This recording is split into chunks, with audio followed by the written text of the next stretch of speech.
So joining us for more on this developing situation, former acting Attorney General Matthew Whitaker is going to join us here. And let's start with the headline here that former President Trump could be indicted this week.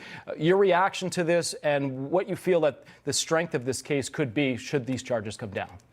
Yeah, good morning. It's good to be with you both. I have a lot of thoughts on this. I think the first thing is, the surprise of how weak ultimately this case is going to be and how they're going to bring this case against Donald Trump. But, I go back, I was a federal prosecutor for 5.5 years, and there's something called judgment that you use when you're a prosecutor. And you look at, obviously, there's more crimes and certainly more alleged crimes than you can ever investigate, that you could ever prosecute. And you prioritize those cases. And in this case against Donald Trump, it's very clear to me that this prosecutor, liberal Soros, elected DA in New York City, has, been hijacked by the left to do their dirty work and to go after Donald Trump.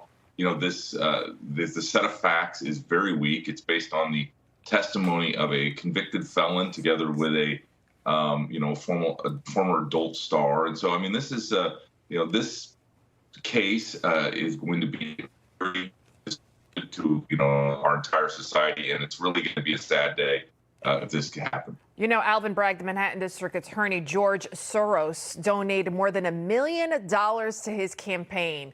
So shocking right there. And we know the federal prosecutors, they already looked at this case before. Former Manhattan District Attorney Cy Vance also looked at this case before, decided not to prosecute. And then you have Alvin Bragg, who refuses to put actual criminals behind bars. And now, they are really stretching here, going back to 2016. They're 2-star witnesses, a convicted liar, a porn star.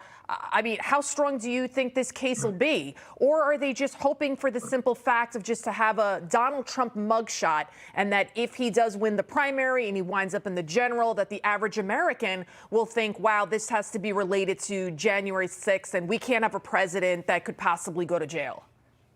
Yeah, there's no doubt in my mind that that they do want the optics of the arrest and everything that goes with that in this case, so they can use it politically to Joe Biden's benefit in the rematch in 2024. But you make a really good point. When I was at the Department of Justice, in fact, I dedicated a whole book to the Southern District of New York. Those prosecutors are known to be stone cold killers. If they have a case, they're going to bring it. They looked at this exact set of facts and they determined that no crime had been committed and they didn't prosecute that crime. Obviously, the person that committed the campaign finance violations was Michael Cohen, and they prosecuted him, and he pled guilty to those charges, in addition to a bunch of other charges unrelated to Donald Trump. And, I think that the American people are going to see right through what this is.